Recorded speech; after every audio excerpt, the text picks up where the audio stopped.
Okay, welcome to Beyond the Horizon. And you may have noticed I've just flung both of us into the actual live stream itself because we're both to blame for us being 2 minutes late. It was. We were having this great conversation, and Dr. Alex goes, "Crap! We're supposed to be live streaming." He's like, "Oh, sorry." There we go. My typical leaping towards the laptop. Just again, old media. Can I confirm that my audio is back to normal? Because Yes. good. Sounds great. Streamlabs always seems to muck it up whenever you touch anything. So even when you take yourself in and out of the stream, sometimes it flips to something else. It's like, but if it's okay, it's okay. I do have the stream running on my phone, which is itself plugged into. Oh, the kiosk is here. Hello, and with coffee. Yes. Yeah, I'm really I'm intrigued by the kiosk because he said he had to wake up in time to watch this at 1 p.m. I mean, what in the afternoon? You had to wake up for what the? Well, he says he lives in Southeast Iowa, and there's not much to do in Iowa. So, And I guess it is Sunday, I suppose. Yeah. and he lives near Illinois. He's got that working against him. Yeah, must be all that. I was I'm pressing, kidding you, and then kiosk, but I'm actually seriously hoping he'll join us here on the live stream. he's certainly chatting away. It certainly looks like he might. How did Love we to get have you. distracted, by the way? What was it we were talking about?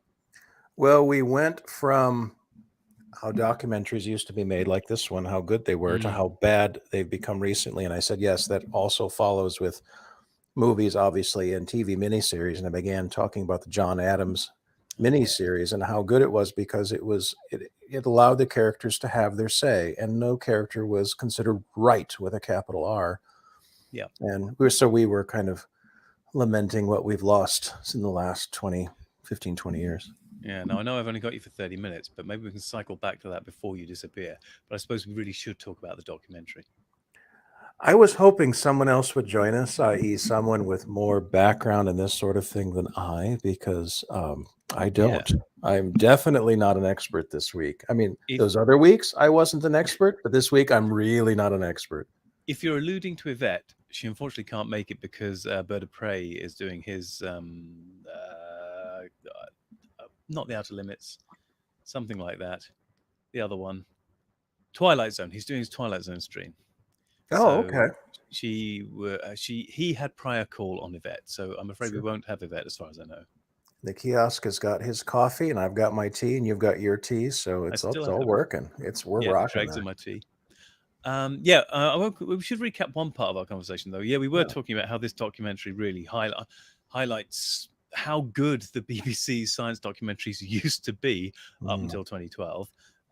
In that this was just solid science all the way through. With like every 15 minutes, there'd be a sentence like, "And what happened next?" But they didn't do many of those sentences. Most of it was just straight. This is what we knew back then. This is what we were trying to discover, and at the very end of the whole documentary, and here we are. This is where we are right now.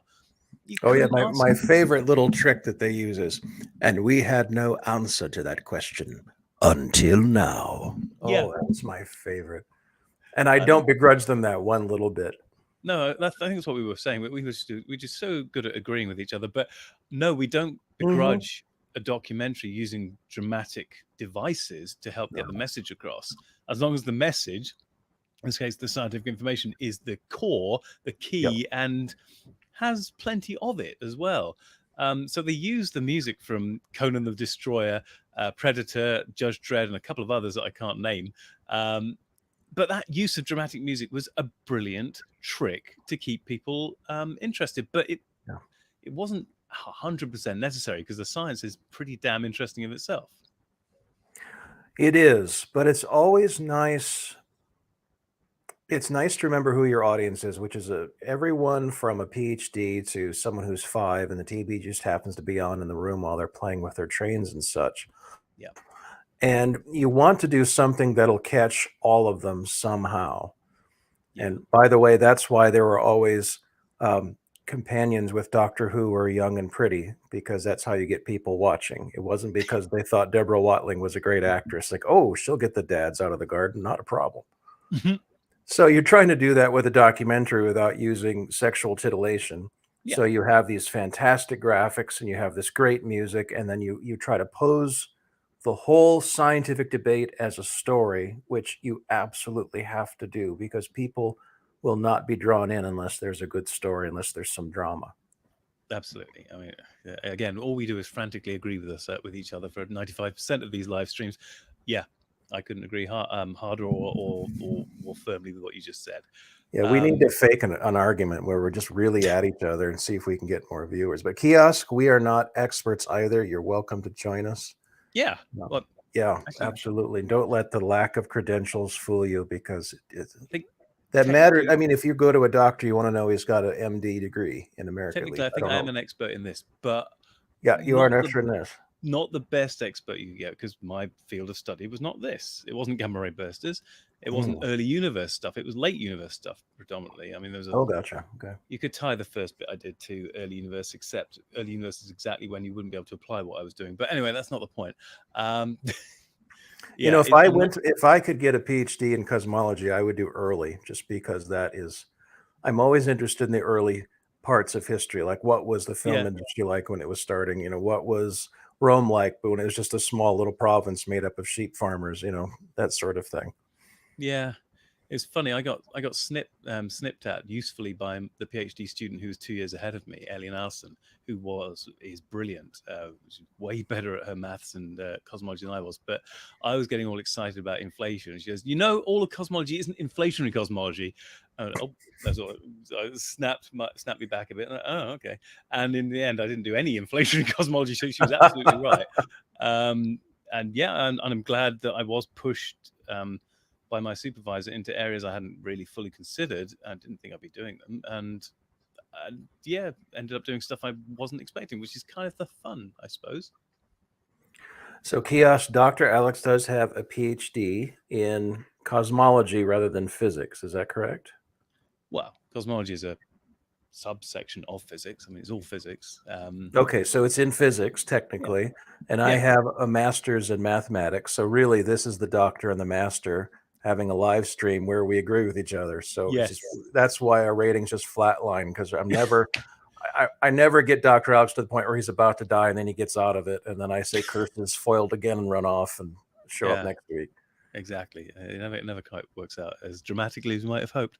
What was I going to say? It's your fault for being so agreeable. Yeah. Damn you, shit's fist, that person he agrees with.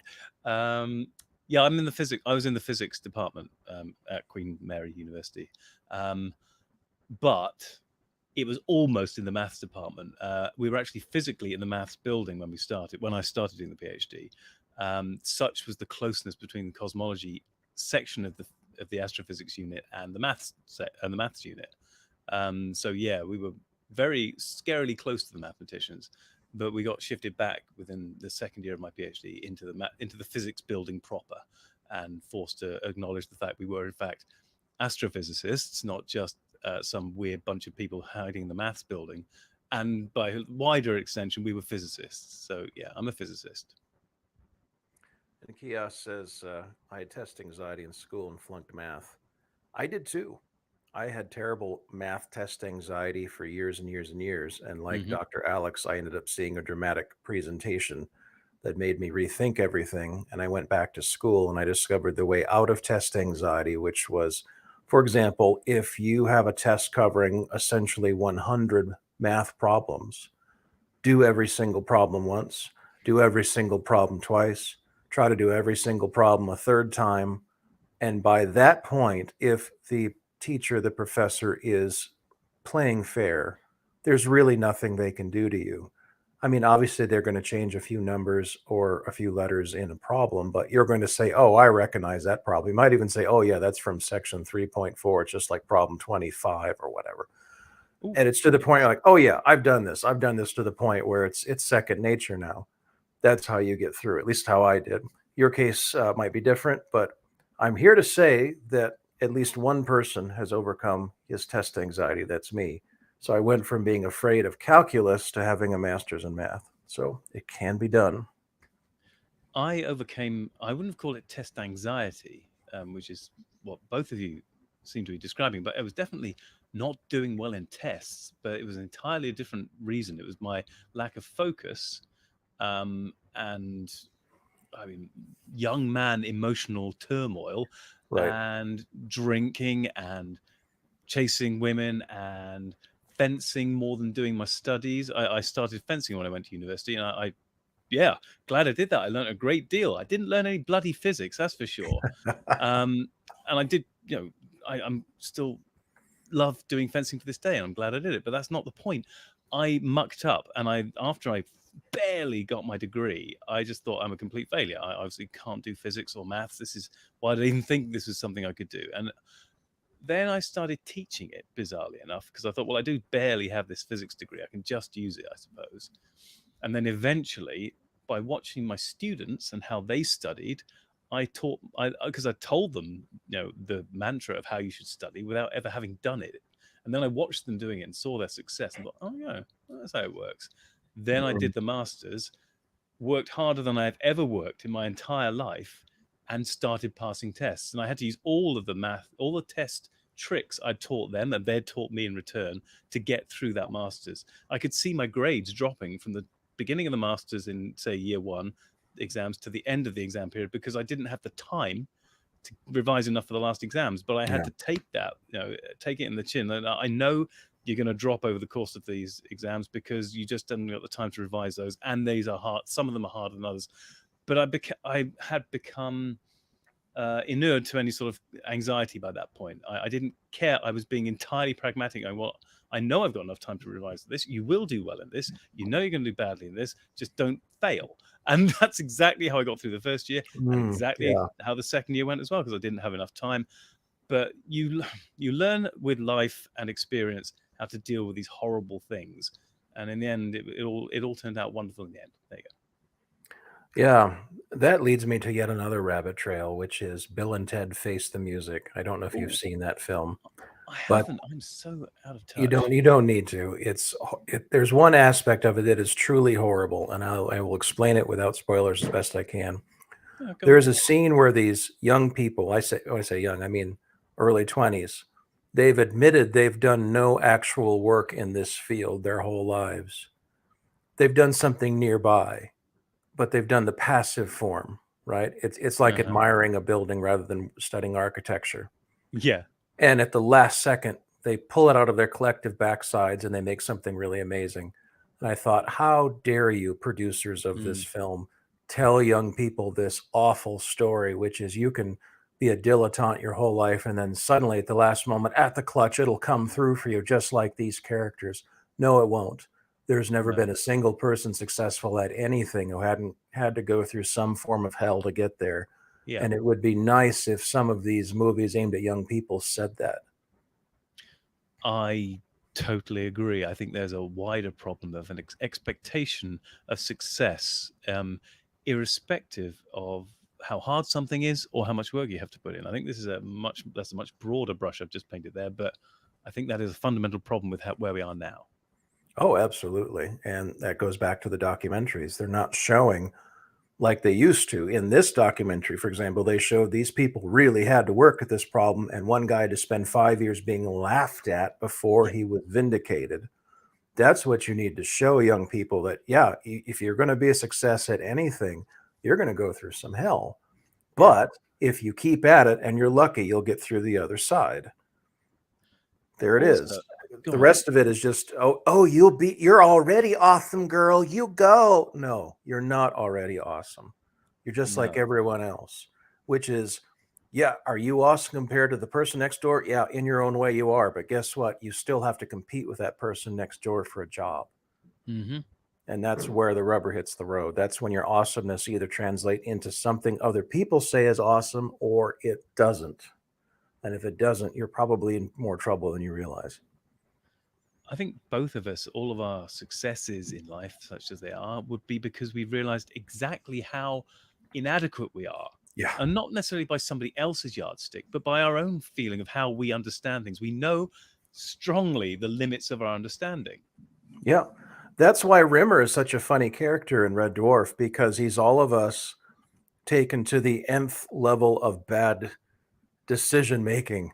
Because he's saying, well, I had this against me. Yeah. Oh, yeah. I know what you mean, Rimmer. So I'm just going to sit here and do nothing because I had this against me.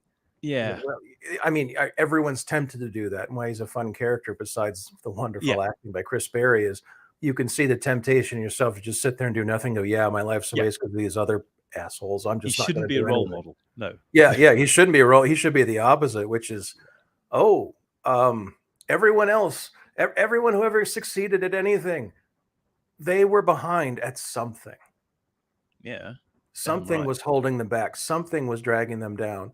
The fact they were a success did not mean they had it easier than you. They might have in one way, but not in another. But they overcame what they had. And the other thing that movies will probably never communicate properly to young people is you don't have to be Einstein. You don't have to be Lady Gaga. You don't have to be pick your role model. You don't have to be that great. No. To be that great, well, that's wonderful if you get there, but you don't really have to be. You have to be wonderful to the people around you. Yeah. Do that, and you'll be fine. Most of those great people themselves have many problems. Einstein wasn't that great at maths by his own standards, obviously, and His by own his own standards, admission. yeah. But a lot of those people who we now hold up as great are great, and they were great, but they had their own weaknesses. But the thing that I did it in the chat, but that Dirty Harry quote, "A man should know his limitations," is not a negative statement that Dirty Harry's making necessarily. It is, without knowing your limitations, you don't know where to stop or even where to move to progress. Yeah, that's it exactly. If you manage to lie to yourself so thoroughly that you don't even know what your problems are, there is no way to know how to get out of your problems. Yeah. And this is why I bring it, because it's all about me, obviously. Bring it back to... We fight about that? Joking. I'm joking. Please go on. Bohdan Paczynski and his decision when he saw everyone was trying to figure out what these gamma ray bursters are, and they're all hypothesizing about stuff going on with neutron stars, and whatever mechanisms they were coming up with were very complicated. And he's like, well, bollocks to that. I'm going to see where they are, which is, simple stuff, but it needed to be done. Yep. And it obviously could be done. It's just everyone else is going for the glamour, the glory, let's find the most complicated theoretical description of what's going on that no one could ever argue with, and it's going to be so amazing and complicated that no one could ever understand it first. Everyone was doing that, and then he goes off and says, well, let's just measure where they are. Oh, they're not where they should be. It was brilliant, and it's exactly what I did in my much less important tiny way, but everyone was doing their perturbation, cosmological perturbation theory, applying it to more general space-time models than the one we use as a standard model today. And my supervisor threw that at me as my first project, probably just to keep me busy. And the second I looked at it, and I looked at what people in nearby offices were doing, I said to him, this is horrible. I've got to do the perturbation stuff you've been describing, with the standard stuff, but with this, and I have to break it down into scalar, vector, and tensor quantities within each order of perturbation. Right. And I said to him, why can't I just use the raw perturbation? Why can't I just use the linear order I can't remember the vocab anymore. Gone. It hasn't been broken down. The opposite being broken down. The not broken down linear order perturbation. Why can't I just do the stuff we're going to do with that? And he went, well, I suppose there's no real reason why you can't. And off I went. And I did that, and it was way simpler. Decompose, that's it. Without decomposing it into its component bits, the scalar, vector, tensor, and got to an answer. So by being stupid, because that was undeniably me being stupid and unable to do what other people were doing, I got to an answer. Yeah, that you were taking advantage of the fact you had a linear system. The whole point of a linear system is you can take it in bulk, pardon the pun, or you can break it down into its components and deal with the components, whichever is easier. But people get stuck on something like, no, you've got to break it down. It's like, no, you don't. But it's because they were better at it than me. The way to do it was to break it down and then deal with it like that. Whereas I hadn't done this before. My maths isn't brilliant, but I knew enough to know that, well, I don't want to deal with all these horrible cross terms and things, but why don't I just deal with the lump? You just showed me we start with a lump. Can we use the lump, the linear order lump, and do it with that? So I knew my limitations, and I ran with them, which is a huge key to progressing, is knowing your limitations and running with it. It is. I can't remember her name, but it's is it cosmologist or astronomer? I think she was an astronomer. This is years ago, 50 years ago. All of her male colleagues were studying the interiors of galaxies, and she knew that she would not get the telescope time if she studied the same thing as them. She knew they would freeze her out because she was a woman. So Hmm. she went for what they weren't studying, which is the edges of galaxies. And since they did not perceive her as a threat, she got her um, telescope time that she wanted. And because she was the only person looking at the edges, she discovered things that people uh, never would have thought to look for. And I think that was the beginning of dark matter Yeah. because Well, the there was edges one were before it, spinning but faster than the theory provided. So therefore, there had to be something out there. And then that's when dark matter became proposed. and I have looked up her name before, and it's gone out of my head again. But yes, I do know who you mean, and yes, she was brilliant. She did the thing that could be done that was there to be seen, but no one could be bothered to do it because it wasn't glamorous enough. And then she made a far more important and fundamental discovery than the glory chasers did. That's for Yeah, sure. so sometimes leaning into what you can do, even if someone else says what you're doing is worthless, sometimes that's the right thing. Yeah, Not every time, because if someone's legitimately trying to warn you, no, no, no, what you're doing is legitimately worthless. Don't even bother. Sometimes they're right, but sometimes if they're wrong yeah, and you can put yourself in the right place in the right time, that's the thing. It's not you are just at the right place in the right time. More often than not, you have to put yourself there. And mm, you have to spend your whole life, several decades, trying to find out if you succeeded or not by your own standards. And often your own standards are too high. mm, The point being, you have to be pushing yourself forward towards some kind of goal to succeed at anything. This idea you'll just succeed because you're brilliant and awesome, it's not true. I wish it were. I yeah. wish it were, but it's not. A coda and a counterpoint to what you're saying, but actually, I still think it actually links. It actually supports what you're saying. Is something else I knew from the very get go is I should listen to my bloody supervisor because Mm, he is an expert in the field and has worked in that field for a long time. So if he says something, listen to him. yeah. Um, and so I put this idea to him as me attempting to avoid doing the hard work. But he said, you can do it. So I did. I had a student a couple of years behind me. Um, I didn't, I barely produced enough research to secure me going on to doing a postdoc and becoming an academic in the field properly. I mean, I was borderline. I had two proper papers and one half paper on the archive. I could have got a research position somewhere, but it wouldn't have been the best place, and it would have been hard. And I decided to do other things for other reasons. She, the one who's 2 years behind me, did not listen to my supervisor, who's her supervisor, at all. Um, Always was going, oh, well, I think I should do this, blah, blah, blah, blah, and just completely ignored advice that was being thrown her way, which was maybe Mm, not glamorous advice. He was saying he wasn't the sexy, super high-end theorist that some were in the department, but he was very pragmatic about how academia works and how you should do things if you want to get a job later on. Because yeah. again, where I mentioned getting 3 papers out is a good thing to do if you want to be really sure you can get a postdoc position. Um, she didn't do that. She produced 1 paper over the entire course of her PhD, as far as I'm aware. I hope that paper was groundbreaking, because if it Mhm, wasn't, there would be no way of getting a job off the back of that. yeah. And boldly moving us back to our main topic, the Yep. kiosk says, I am frankly not convinced about dark matter. Rather, I think the theory is lacking at present. So that might What? give you more scope to talk about what you know, Yeah, even sure. as I mean, I have to bow out, oh sadly. no, Yeah, I'm no, I'm on sorry. my own. You're on your own talking about dark matter. Maybe the kiosk will join you. That'd be He awesome. might. That would be kind of useful. Yeah. Please join us, kiosk. Join Dr. Alex, and you can And ask him all the anyone questions you else. want about this, and anyone Yeah. else. He's very happy to answer questions. But So thank you for I got being it. here You bet. Thank you for having me. I appreciate it very much. very much. Yeah, so now it's just me sitting with the chat in my hand. What was I going to say? Oh, dark matter. Well, the point of dark matter is it's a placeholder for something we don't understand. But it's not that we understand nothing, but it is definitely a placeholder for something that has huge gaps in our understanding. We have minimal understanding about what it is, but there are one or two things we know for sure. It is matter. Pretty sure on that one.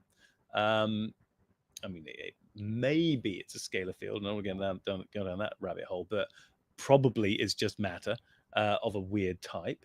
I suppose that would still be, anyway, it doesn't matter. And it behaves gravitationally. Do I have to download something to join? Well, if you need to download Google Chrome or Firefox or any other browser, yes. Otherwise, no. It's just open a new tab on your browser and you will pop into the studio next to me and I will see you. But yeah, browser only should be sufficient. But I'll keep yammering while you try and figure it out. What was I going to say? Dark matter. Yeah, but we don't know much about it. We know it almost certainly doesn't interact with ordinary matter. Otherwise, it wouldn't be distributed in the way it is for a start. It tends to not lose energy, if you like, via emission of heat. So photons don't come out of it and don't go into it either. It doesn't absorb energy that way. It only tugs things around and itself via gravitational pull, if you like. Still glancing down the chat to see if anyone was coming in. But what was I going to say? Yeah. So dark matter is obviously something we don't know. We don't know. It's obviously not made of protons, neutrons, electrons, even photons, any of the stuff we're familiar with, and even the more bizarre fundamental particles you probably know about. No, none of that. Well, it might. There's an outside chance. I've only recently looked at this as a topic, but there's an outside chance it might interact with the Higgs, which is a mechanism whereby some of the particles in our universe get mass. Sorry. If dark matter interacts with the Higgs, that would be a way of possibly detecting it. But otherwise, the only way we detect dark matter is because it pulls things around, because it has mass and a gravitational effect on things around it. There you go. Dark energy, since you've left me talking to myself, is a similar placeholder for something we don't know what it is, but we know one effect it has. We know dark energy is a energy density pervading the universe that is accelerating its expansion, acting almost like a negative pressure. It's so hard to get this right in my head. Even my little tiny ape brain doesn't really cope with this stuff very well. But it's acting like it has a negative pressure, and that actually accelerates the expansion of the universe, weirdly. If it had a positive pressure, if it just had pressure, which most matter in the universe kind of has, that actually is energy, and that actually adds to the gravitational effect and would pull it inwards rather than accelerating it. How weird is that? So dark energy has an effect that we measure, but we have no idea what it is again. And I can see the kiosk. Right, I'm going to let him in. Hang on.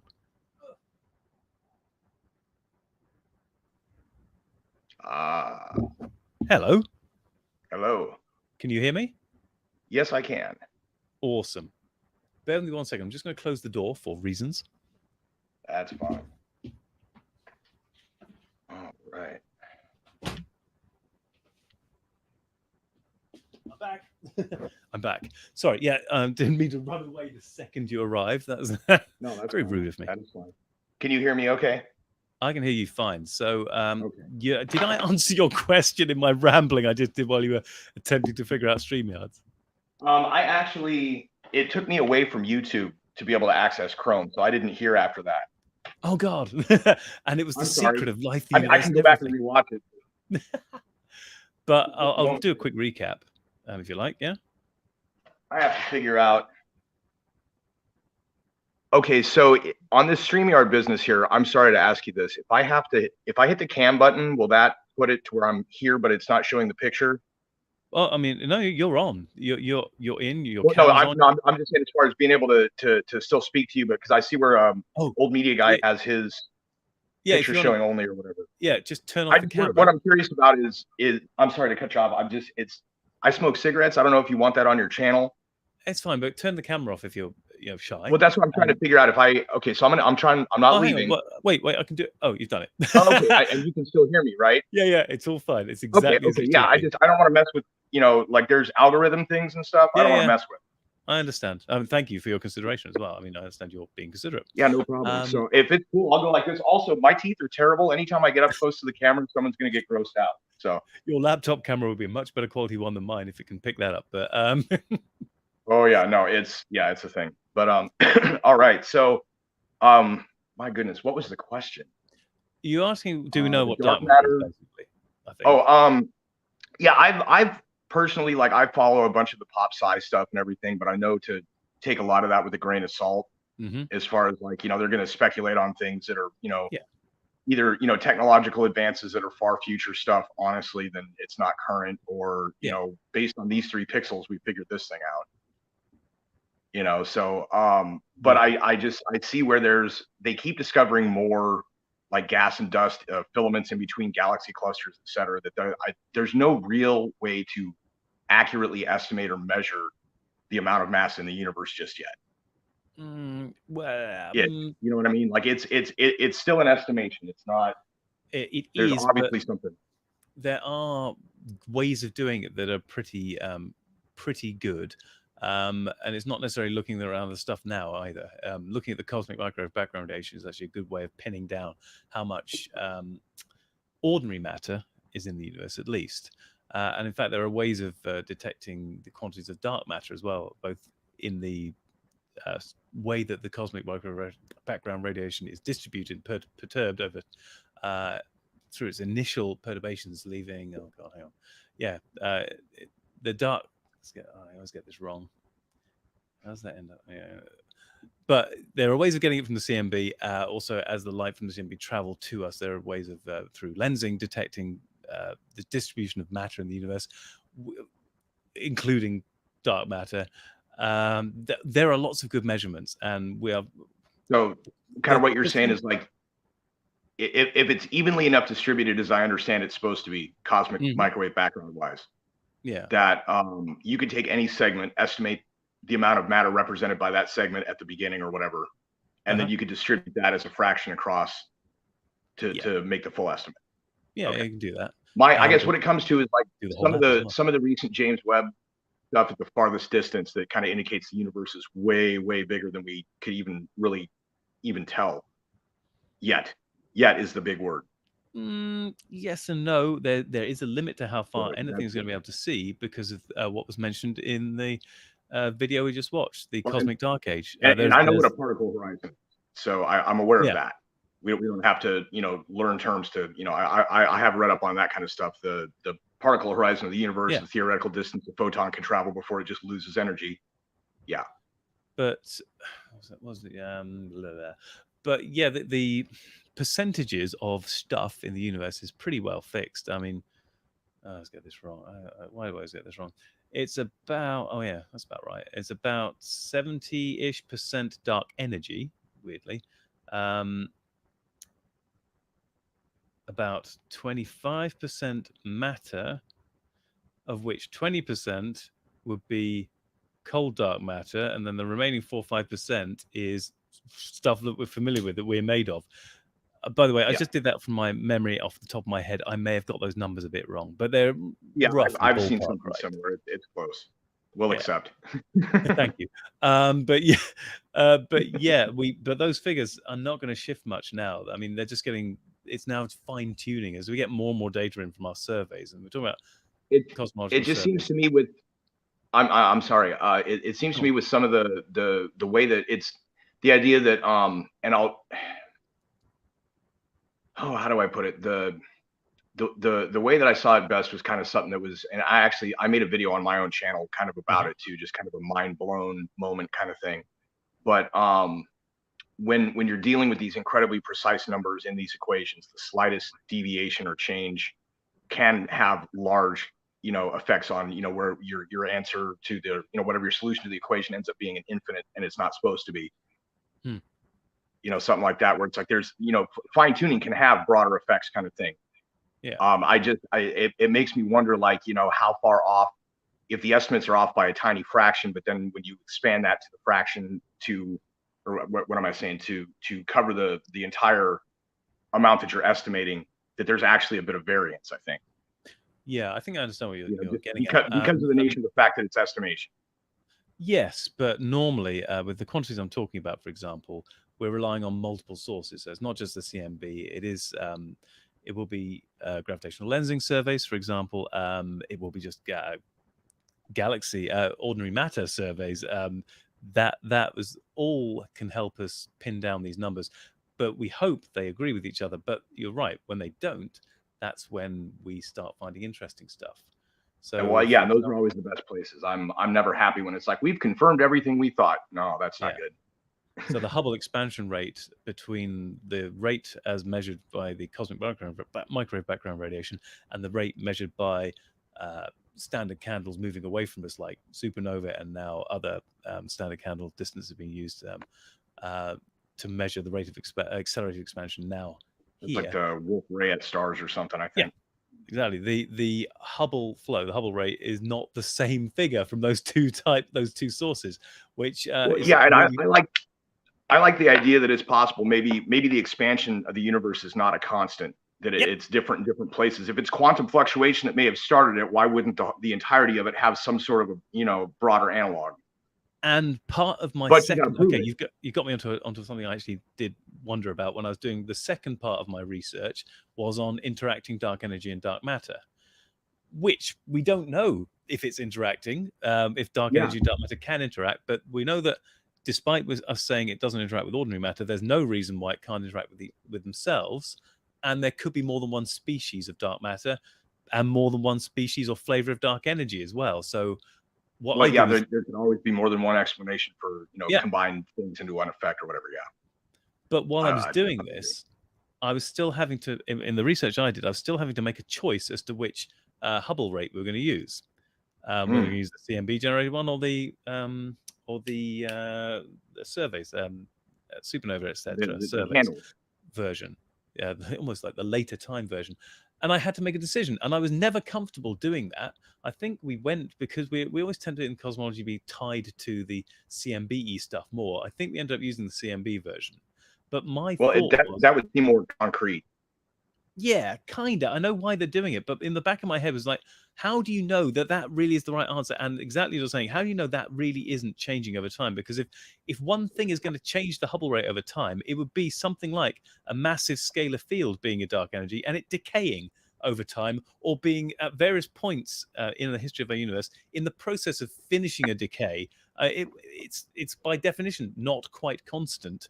In fact, I had in my very research graphs showing how it evolves over time, both the background and its perturbations. It's not constant. It's pseudo-constant. It's sort of constant in certain places to give you the accelerated expansion you want for late time accelerated expansion. But it wasn't that value all the way through from the very earliest phase of the universe, the Big Bang, if you like, or soon thereafter, to now. I just was never comfortable with that assumption of the Hubble flow rate being the same all the way through my simulation from beginning to end. So if I were to go back and redo some research, one of the things I would consider doing is, can I work into the code? I had to write code for the bloody thing. If I would work in a potential variable Hubble rate into it, which would be, I think, more realistic. Well, and that, because it's like, what was it? The supposed cold spots in the CMB are actually caused by voids and not by actual difference in temperature in the actual CMB, supposedly. So if that's, assuming that to be the case, then, you would assume then that if there's a large void, there's a reason for that. And if the matter and whatnot are supposedly relatively evenly distributed, then they have the questions of what causes a void like that. And I don't want to burst your enthusiasm bubble, but the cold spot was already going out of favor before I started the PhD. When I was doing my masters, I was thinking, I'll do that as one of my early projects that I had to do as a master's. Like, oh no, apparently it's statistically not that significant. And it only, as I continued to do research and go into the PhD, it became less and less significant as time went on. That's what my understanding is that it turns out that the void that causes that to appear to be that way is like much closer to us. Yeah, and it like right here instead of far on the other side. Yeah, not where the CMB is as it was. So that was all excitement from like, that's now cold spot anti-lens or whatever. Anyway, but yeah, I don't see. I want to say I'm sorry. Go ahead. No, just a summary. I don't see why the Hubble rate couldn't be changing, because, and I could have changed what I was doing in a very basic way and just had it linearly changing from the CMB value down to the near observations, if you like, the supernova stuff, and see how that would change the evolution of the perturbations with time, which is the structure of the universe, by the way. But which ultimately is like the WMAP map where they show the little tree fingery, whatever you want to call them. Yeah. Um, Yeah, exactly. Oh, the Millennium simulation is a really nice one. there was something I remember hearing about, that there were some measurements of far, like Hubble Deep Field distant, like what the edge of what we're able to view right now, that they were finding ways to somehow find standard candles in that, and that their measurement of the Hubble constant at the farther distances was somehow different than like nearby superclusters moving, that the Hubble constant appeared different between the two, as well as the CMB. I wouldn't be surprised. I mean, as you get more pictures, even just a bog standard image in whatever wavelengths they're seeing, I'm thinking now about the James Webb, because that's also seen further than Hubble Even did, further, yeah. in a slightly different area of the electromagnetic spectrum, but still, we're picking that up. You can use even the galaxies themselves. You can kind of use them as crude standard candles, because you can look at their structure and estimate their size, their mass, and then look at their redshift. You can kind of get distances to those two. So it might be possible, even with the most basic observations of galaxies, maybe start using those as standard candles potentially. But that's not my field. That's not my thing. No, I'm just the casual observer of, like I said, I subscribe to some science stuff here and there, other things I pay attention to as well, a broad and eclectic input that I get. Yeah. But when it comes to those kind of things, it's like, I feel like we're there every time something on, when it's in physics or cosmology or any, the breakthroughs happen after they bump up against a wall, because you got to break through something. That's why it's a breakthrough. And I feel like we're getting on the verge of a breakthrough of understanding something more about the scale of the universe beyond just what's visible. That, and I think that understanding things at that scale may give us insight into some of the smaller, deeper inner working stuff too. I don't know how much but we're not there yet. We're almost there, but we're not there yet. But part of it is that, like, I don't want to sound fringe or conspiracy per se, although I certainly inhabit the fringe. But when it comes to things like dark matter and dark energy, I'm a little more inclined to think, there's obviously something going on. Energy implies more of the physical nature, the underpinnings, what you would call it, the meta, even though it's just the physics. You know what I'm saying? But when it comes to dark matter, that part, like I said, they keep looking for it. They keep coming up with theories. They keep not really finding anything. I would say Bupkis is a fair summation of what they've come up with to actually prove existence beyond the effect.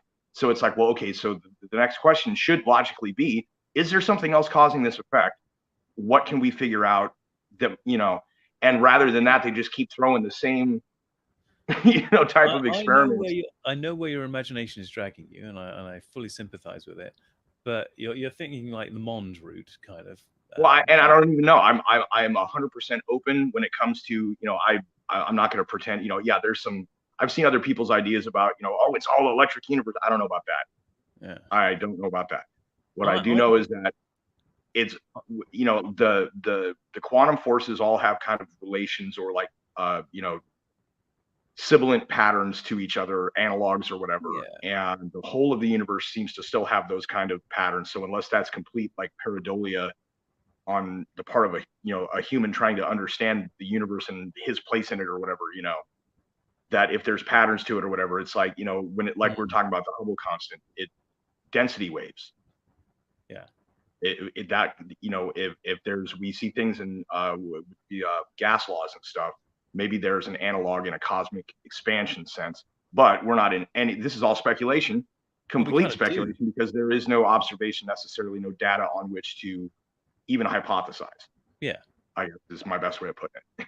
I mean, we already kind of do that. The what I'm talking about, the evolution of the universe as a four-dimensional entity and its perturbations, is actually four-dimensional fluid mechanics. That's all it is. And I didn't realize. I kind of avoided doing a lot of fluid mechanics throughout my undergrad physics, and then I started my master's.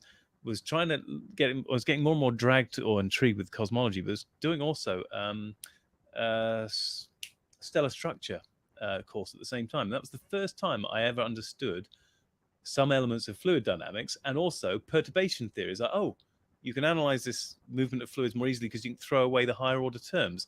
And then that turned out to be exactly what I was doing in cosmology, but with 4D rather than 3D. I was like, Oh, you can just do the same thing again. Oh, okay. And Now, when you say 4D, are you referring to the fourth dimension as the passage of time or as a spatial dimension? Yes, but it's also or just because it's another space time dimension. and it's both, or okay. Yeah, space time. I can hold 3 fingers up in 3 dimensions, but I can't hold the fourth one up at right angles to it. But mathematically, I can write it down. Having to that's one of those things. I have what my brain tells me is its version of these higher dimensional ideas, or the ability to think of what that means. And then I've seen several different explanations, not all of which agree themselves, from various mathematic academic type sources. Well, I think So for me it's confusing. So for me, I think of it in terms of like probability, or like old media guy says he's going to bring up causality and then dips out before that conversation happens. So just my idea of what causality is in a probability sense, my imagination shows me this idea of, like you said, fluid dynamics in fourth dimensional space. So either surfing waves or following troughs, thinking more in terms of meteorology or whatever. But because what you've got in a virtual sense is, my mind will paint in, like, have you played Sonic the Hedgehog 2? No, I have. I don't think I have. The bonus levels that are like in a half pipe and you're following the trough, and then there's ups and downs, and then you have to go up the sides and around to catch the different balls or whatever, or get the rings or whatever. Yeah. So it would be like, in order to climb the side of that trough, you would have to have more. This is a representation of what in your own subjective or your individual life doing events or whatever would mean, like extra planning, extra effort, would be able to kind of get up to the side. And then the reward for that is to find a ramp that goes to a different trough or alters your trajectory, because otherwise you're stuck in whatever the ups and downs of the trough are. It sounds like you're describing to me, that is a fifth dimensional view of fourth dimensional space and a person navigating it. Is that even close? Yeah, I mean, to be fair, you can add degrees of freedom, descriptions of other quantities to your spatial 4 dimensions, and you are. And does that get into your 6 and 7? Mathematically, you're adding in extra dimensions, even if you're not adding spatial dimensions into the mix. But it does get very confusing, because that's exactly what I'm dealing with when you're doing with the evolution of the universe. You are describing things in terms of the 4 dimensions of space plus time. But also you've got things like you describe how the density of the stuff in the universe evolves, which itself can be broken down to different components, and they're all like other dimensions in your equation. So some of them interact, some of them don't. Is exactly what you're saying. So some of that would be like waves and ripples moving along the surface of that trough too. Yeah. Well, your description reminds me of how people often describe the initial scalar field which we describe the universe in inflationary cosmology, which is it evolves, falls into a trough, and then evaporates or loses its energy into the various species of blends in, with the background. But which is one way of talking about it. But I've lost my track of what I was saying, but there was something I was going to say and it's gone. Damn it. Well, okay, we'll backtrack. There was before that we were talking about Hubble. We were talking about the dark matter and dark energy. James Webb distant standard candles, and the difference between the different measurements. You've reminded me. And that was what you were working on in start at college. But you reminded me of the assumptions that we make in cosmology as well. So dark energy, dark matter is the sexiest stuff I did, if you like, in the second 2/3 of my PhD, which everyone go, oh, I know what dark energy, dark matter is, and they all get excited about it. But it's kind of a drag. Not it wasn't exciting, but it was more of a workhorse project for me, where I had to write a piece of code and take a model that somebody else had come up with but hadn't, and then expand it slightly, and then investigate how that model worked in terms of how it compared with observations now and in the future. And I can talk about that and its stuff, but the first piece of research I did was in some ways I liked and more. That was the like you were coding for a movable Hubble constant basically through the simulation. I didn't, but I would have liked to. But that was what you're looking at. Okay. But the first thing I did was way more abstract. I did that. My supervisor, I think, really liked my first paper because it had no pictures, as he put it, but it had no graphs. Would be a more sensible way of putting it.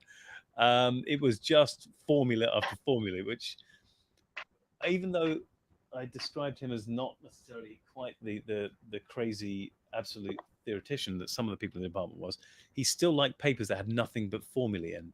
And so he was well chuffed with my first paper. It had nothing but mathematical formulas from end to end. But the point is, I'm trying to describe here, is that in cosmology, we make a whole bunch of assumptions to make it easier. I don't know if you're aware of that. Mm-hmm. So no, everything. Well, I would say ultimately, just from a philosophical standpoint, where I found it to be is even with science and everything else, you have to admit you cannot 100% know everything. So everything is an assumption ultimately, because 99.9 is not 100. Yeah. But yeah, so there's lots of assumptions. You have to assume that this is true, assume that this is the case, and then using these assumptions, you can, proffer an argument or move toward a hypothesis or whatever. Yeah. But they're quite fundamental, and these assumptions are. So, anyways, I'm not trying to derail it. They're often very well grounded. So the assumptions of cosmology is that the universe is, oh God, my brain is definitely slowing down now.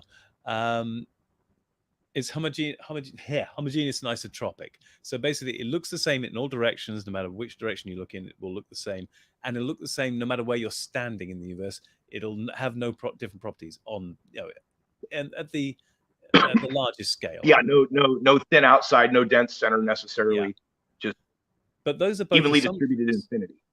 And they simplify the mathematics because you don't have to worry about directionality. You don't have to worry about position. None of those things change the maths you're dealing with. Yeah.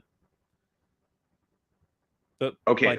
Okay. So, but that's making more assumptions than you have to, and technically, being more general is a better way to do things in some ways, because you are allowing for more possible models. Yeah. Yeah, that makes sense. Although it sounds like you're narrowing things down, so I did a type of I investigated the next most complicated form of cosmology, but that's also, bizarrely, the next more general form of cosmology. So this one makes fewer assumptions. Yeah. But okay. But it's more complicated to deal with because you've assumed fewer things. So this one does not assume isotropy. It doesn't assume it looks the same in every. Wait. I always get these two muddled up in my head whenever to use language. I'm going to drop the two words altogether. It assumes that in one special position, things might look the same in all directions, but things are not the same everywhere in space. Sorry, within the cosmology, I should say, not space. Okay. So there's a special center. So we're dropping the translational symmetry. And we're keeping the spherical symmetry in only one specific point. So this is called the Lemaitre-Thommen-Bondi cosmology, as opposed to Friedman, Minkowski, I suppose, but Friedman, Lemaitre, Robertson, Walker cosmology is one we use for standard. Lemaitre-Thommen-Bondi is this spherically symmetric space-time. Does that help? I think so. So basically, there would be a center from which the Big Bang expanded out, at least as far as our observable universe goes. Well, there'd be not necessarily locatable within it, but from whence ultimately all the expansion derived. Yes. Now that does okay. So here's a question on that note, because this pertains to the. I mentioned I made a video after having a mind-blowing thing with the James Webb pictures. Yeah. So is it conceivable that there was extant cosmos with its own everything going on, that our universe simply was a place where it expanded massively out of?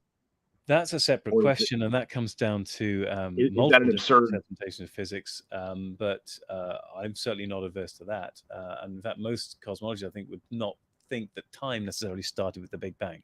And having bubble or eternal inflation, which Guth suggested very early on when he was doing his initial work in inflation, is certainly something we haven't thrown away. And it could be that we're having little bubble universes popping out from an internal inflation that's ongoing. But go on, sorry.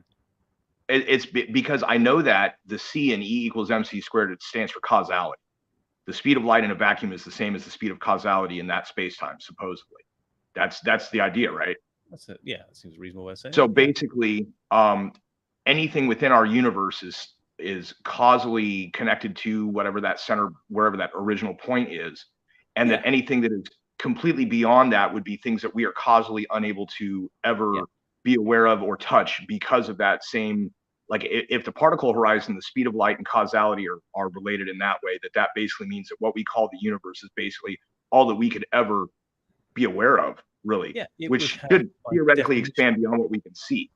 It would have, by definition, different physical rules, to put it in more babyish terms. And so then out beyond somewhere, it could be so far different that it and at the same time, this is, I think, what, you know, I'm trying to bring that to terms with, like, you know, the pop sci idea of multiverse or whatever. And it's like, well, I mean, it is probably just other parts unknown in the same, you know, not necessarily different levels, different channels, but just, you know, completely different location with also completely different physics. Yes, there are also many different ways in which the multiverse could come to be, and they would not necessarily behave the same way. And there might be more than one mechanism for getting multiverses, which could exist simultaneously. So you could have what we've just talked about with bubble universes popping into existence from an eternal inflation model, but each of those bubbles would be utterly separate from each other. While simultaneously, you could have, within one bubble, our universe, you could have the quantum mechanical, there's interpretation. Multiple universes, every probability state being itself a separate universe. That is, you could have both, which would be a real mess to deal with, but it may be the truth. Yeah. Okay, because the idea I've been trying to, it's like we keep getting told by a lot of these documentaries, the pop sci stuff and everything, about the Big Bang in the beginning, and they misrepresent a lot of what that means to try and make it understandable to the common person or whatever. And I'm not really the common person, so I'm like, cool, I'd like to try and, you know, figure out. I don't have a degree, I'm not going to college for this, but I'd like to see if there's a lay person's way of wrapping your head around what's really behind that. And that's what it came to me, because nobody's done it yet. But go on. Yeah, well, no, but you see what I'm saying? I'm not saying I want to explain it. I'm just like, okay, but they're misrepresenting it. So how is it misrepresented? Can I get my mind to try and show me another version or whatever that, you know, I've got a really ridiculous imagination. That's what it comes to. My head is full of wrong ideas. I couldn't have done what I did without it being full of wrong ideas. I can't visualize beyond 3 dimensions. My primitive monkey brain will not do that. So I have loads of pictures in my head that are wrong, obviously wrong. When I'm imagining the different possible shapes for a 4-dimensional universe, open, closed, and flat. I'm looking at 3D images in my head, or 2D shapes spread over a 3D surface in my head, which is all wrong because they're 3D shapes spread over a 4-dimensional. They're 3D surfaces in a 4-dimensional space, if you like. But my brain still says, I know these are wrong, but I'm going to use them, and it enables me to progress.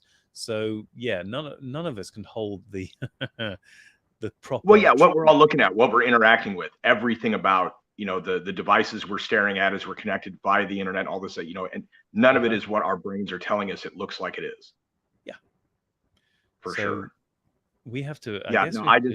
So that brought me to that idea of, like, you know, is there, you know, there is no trying to imagine it on a more local idea of it shows like a solar system in my brain, and it's like like planets don't do that. That's not what it is. But you see, like, if the rest of the universe is just, you know, there was something before that was extant, and all of a sudden it's like, okay, but what did it do? Did it bunch the rest of the other parts of the universe away from each other, where on either side of where this singular point was and the expansion happened?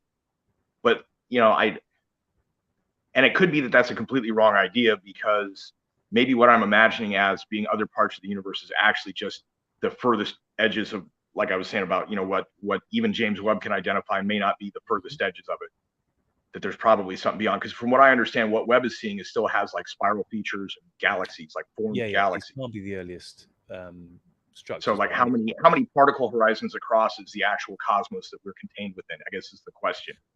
I mean, that's before we can even have an idea of what you know, maybe the missing info on the theory is that we don't know actually how big it is and how much of that is gravitationally connected or ways that affects things like expansion or you know, whatever. We have, well, that's true. I mean, the models, we do know when the CMB was released. Awesome. We don't know. This is well done. You've brought it back to the actual documentary. We don't know when those first stars popped into existence, so we can guess how long. That's the thing, is that there is a huge gap simply not knowing that part, and it's a tiny little thing to think about. Just, you know, at what point was it 100,000 years after the Big Bang? Was 100,025? Yeah, or, you know, or a million or whatever. You know, I know. whatever the time after the inflation periods or whatever. That is really important, and it is the thing we really could. This is what the gamma ray reversers may ultimately help us find out, because they do go back to the very earliest possible times. Whether we can find the earliest gamma ray bursters, because again, they're going to be doing their thing for. I suppose technically that if that 7075 gamma ray burster thing is right, PBS Eon stuck up, or no, it wasn't. It was Spacetime SciShow. But if that's true, then there might be a few gamma ray bursters going off nearby now, but they must be quite. My gut says they're very rare now, because of the lack of giant stars forming right now. I mean, there's a reason why. Yeah, most of the ones that they have are like at extreme distances, other galaxies. And that's why I'm not worried particularly about them, because most of those big things were made obviously very early on, when the whole universe was denser and you just had hydrogen and helium knocking around, and it was just there to clump into massive, hugely oversized stars. That was the only thing. The only show on the. The ease with which gravity would work in such a closer environment, I would think, would be much more of a little swirls in a gas, and we're back to the fluid dynamics idea. That's how they simulate most of them that I can tell. There'd be a slight offset with temperature, but actually I wouldn't even bother to mention even that. There, if there's, you know, if there's any kind of gradient between places that are expanding, or the gap between where the expansion's happening or something, any slightest gradient would cause motion. Yeah, and that whole temperature thing is not going to stop for very long. Wouldn't stop the clumping of matter to form stellar stuff, because you know, when the CMB was emitted, the universe was a sort of dark orange color. I think from memory, that was where it was first. My understanding of it basically being just past the point where the density was low enough that there was any way for photons to either, I don't know, form or be emitted, whatever you want to. The first. It was. I was good. I got all the little labels, T deck and T recombination in my head, but I think it's a recombination. Yeah. So it's the temperature of the universe was about 3,000 Kelvin when when electrons got captured, and then photons were allowed to free stream throughout the universe, which was the release of the CMB. But 3,000 Kelvin is pretty damn cold. That's just over half the temperature of our sun. So we're talking about small ready orange suns here would be the equivalent color, except the entire universe would be that color at that point. But the point is that that's not going to be much of a barrier to things clumping. Oh, say that last part again. Not a barrier. My point was that temperature is not going to be much of a barrier for things clumping. And yes, the entire universe would be a hell of a lot more dense than it is now. And yeah, that would be the ideal environment for supermassive, mostly hydrogen, some helium in their stars to form. Well, and then, okay, so at that point, things like vacuum energy, energy density, just, you know, whatever the circumstances are, if you've got the first protons, the electrons recombine, so now you've got atoms, you can begin having stars and stellar fusion. At that point, the universe is still very much more dense than it is now. Oh yeah, to an extreme degree. Yeah. So the physics at that point of what is necessary for gaining or releasing a neutron or fusing a couple nucleons together would have been different. But then I wonder about like the effect of that. I lack any context on any of that too. That physics should be the same, and it really should just be how much stuff can you get clumping in one place. Well, that's what I'm saying is when it's that close together, gravity's that, you know, I would think that between that and, you know, so yeah, you would have some, you know, I wonder if even they're underestimating what the masses of the very first clumps of atoms that fused and became stars. I am wondering about that too. It does take a while for them to clump down far enough to begin fusing, but if they're really massive, I would expect them to I mean, But that brings us to causality in a Yeah. kind of a roundabout way, because quantum tunnel. If there's anything to, they have some ideas that even with our own sun, I could not cite the source for this. And again, this was a pop sci thing. The idea was that they think that some of these gas and dust clouds that become a protostar, planetary nebula, whatever, the process of star formation, that the actual stellar fusion may be happening considerably sooner than it really ought to, but because there is enough matter, it's already gravitationally bound. You've kind of got some causality that allows the tunneling effect to fuse sooner, as if the density and the gravity of it was stronger from more mass than actually was present. So you'd have early ignition and continued, but so it's all theoretical. I was going to say, that's above my pay grade. That's but the idea being that, so then that's where I'm looking at in the first stars. If the physics are the same, then you've still got quantum tunneling. You've got the likelihood of the first stars forming being enough of a certainty through there's no, it's in the same way of the likelihood of getting out of an event horizon.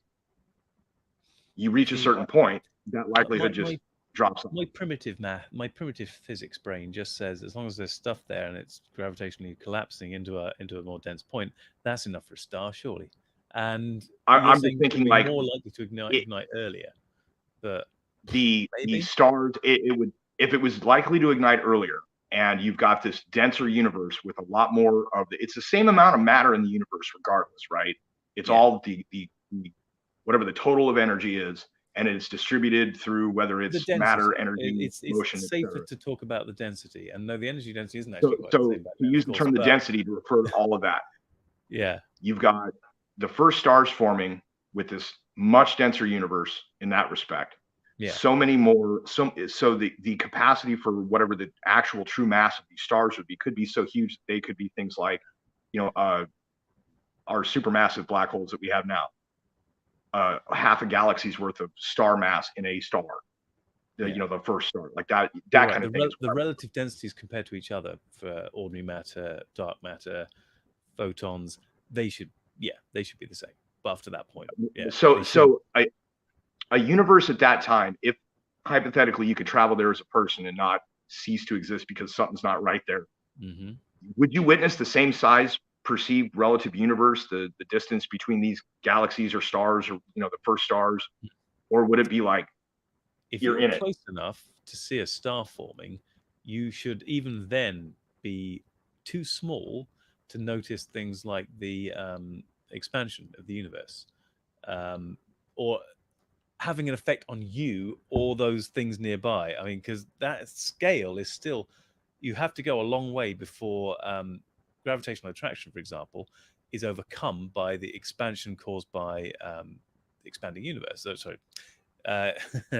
Before things. Okay, because this is all after the rapid expansion and the This is just in the ordinary. As to why this appears to be faster than the speed of light for a moment or whatever. And for a second, I got caught up my brain with doing accelerated expansion late time, but I should. Okay, but so an observer orbiting a protostar, how that star would be stupid massive, whatever it is, it would be enormous. Okay, so have to keep a safe distance from that and everything else. If you're orbiting that, you would not notice the universe seeming like, oh, all these stars are like 10 feet away. It would still seem like it's light. And that's the point. If you're in an orbit around this supermassive star, your orbit isn't suddenly going to be further out 10 minutes later. That isn't. You won't see the expansion of the universe on that scale. Where on a scale, even on that scale, at that early stage, even then, you would simply be orbiting at the distance. Okay, so then stars that size over that, because if it's like the star has that kind of a mass, bear in mind, after a million years. I'm sorry. One further thing. Bear in mind that at that point, the expansion of the universe should be slowing, not very fast slowing. What I'm thinking is the period of time from there, you've got, okay, do we have an idea? Let me ask it this way. Do you have an idea or an estimate as to approximately what the scale of the universe in light years would have been following the recombination, the formation of these stars? At the release of the CMB? Bloody hell. Yeah. No, I'll have to go and look it up. Okay. A million years time, though, like I would wonder about it if you have an ultra massive star at the very beginning, what would they call those, population 3 or whatever, the no metal all hydrogen or whatever. Yes, they would definitely be all hydrogen helium. Yeah, so because an there all was a hydrogen and smashing helium, lithium around those times. and ultramassive, you're orbiting it. The universe, over the course of the million years it takes for this star to become a supermassive black hole, going back to the documentary. If that's the case, happens something like that. Because the gravity holds space-time into the shape and size that it is around the gravity well, or whatever it is. It's the actual explanation behind planets and orbits and such. Would prevent the relative. Okay. You've reminded me of something else. It's like assimilating the, throughout. It's taking a piece of insight. Have you seen the thing? It's like a decision tree or whatever, and it's got the little connections through it. It's like knowledge versus insight versus wisdom, like the assimilation of data through points or whatever. I think that's what I'm actually doing here. Okay. You've reminded me of something. I understand what you're saying. So why it wouldn't change. But the universe's distance over 1 million years at that early state would have been a much higher relative expansion between places expanding from each other versus now in the same rate. Slowing down. That's what you just reminded me about. I always get the scale wrong. I think it's something like, oh God, 500 million to 1 billion years that we've had dark energy suddenly dominating, in that we have accelerated expansion. It's only in relatively recent time, recent by cosmology standards. But back then, you would actually have your visible horizon expanding.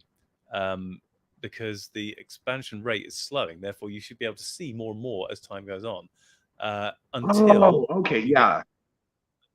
you get to about 1 billion or so years ago. And then now we're starting to get our horizon shrinking again because we get an accelerated expansion. But yeah, for a large chunk of the universe, right back from early times, you should be getting a larger and larger visible horizon, seeing more and more from your perspective where you're standing. But that's just an interesting additional piece of information. Oops. Oh no, the kiosk is breaking up. Oh, Luke is here. Luke says, what about cosmic neutrino background? Wouldn't improved neutrino detection have us penetrate that to the early universe using neutrinos? Interesting. That's Luke. I don't know. I'm looking at your comment. I really just don't know. Hang on.